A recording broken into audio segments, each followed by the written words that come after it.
जबकि लाहौर में गर्मी की शिद्दत में इजाफा, हवाएं ना चलने के बायस हफ्त की कैफियत बढ़ गई।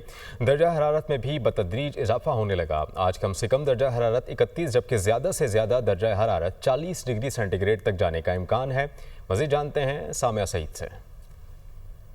बिल्कुल, सूबाई दारुल हुकूमत लाहौर में हब्स की जो कैफियत है वो बाहर महसूस हो रही है। शहर का मौसम आज दिन भर गर्म और खुश्की रिकॉर्ड किया जाएगा। और अगर बात कर ली जाए दर्जा हरारत के हवाले से तो आज कम से कम दर्जा हरारत 31 डिग्री सेंटीग्रेड जबकि ज़्यादा से ज़्यादा दर्जा हरारत 40 डिग्री सेंटीग्रेड तक जाने का इम्कान है। अलबत्ता बाहर यही सूरत हाल देखी जा रही है कि शदीद गर्मी जो है वो आज महसूस हो रही है और दोपहर के औकात में तो दर्जा हरारत 40 डिग्री सेंटीग्रेड तक जाएगा। जबकि महकमा मौसमियात की जानिब से बारिशों की नवीद भी सुनाई गई है और बताया ये जा रहा है कि 22 जून से जो है वो बारिशें बरसाने वाला एक सिस्टम मुल्क में दाखिल होगा, जिसके बायस यही देखा जाएगा लाहौर समेत पंजाब के दीगर अजला में जो है वो अच्छी बारिशें बरसेंगी और दर्जा हरारत में भी नुमाया कमी रिकॉर्ड की जाएगी। जी।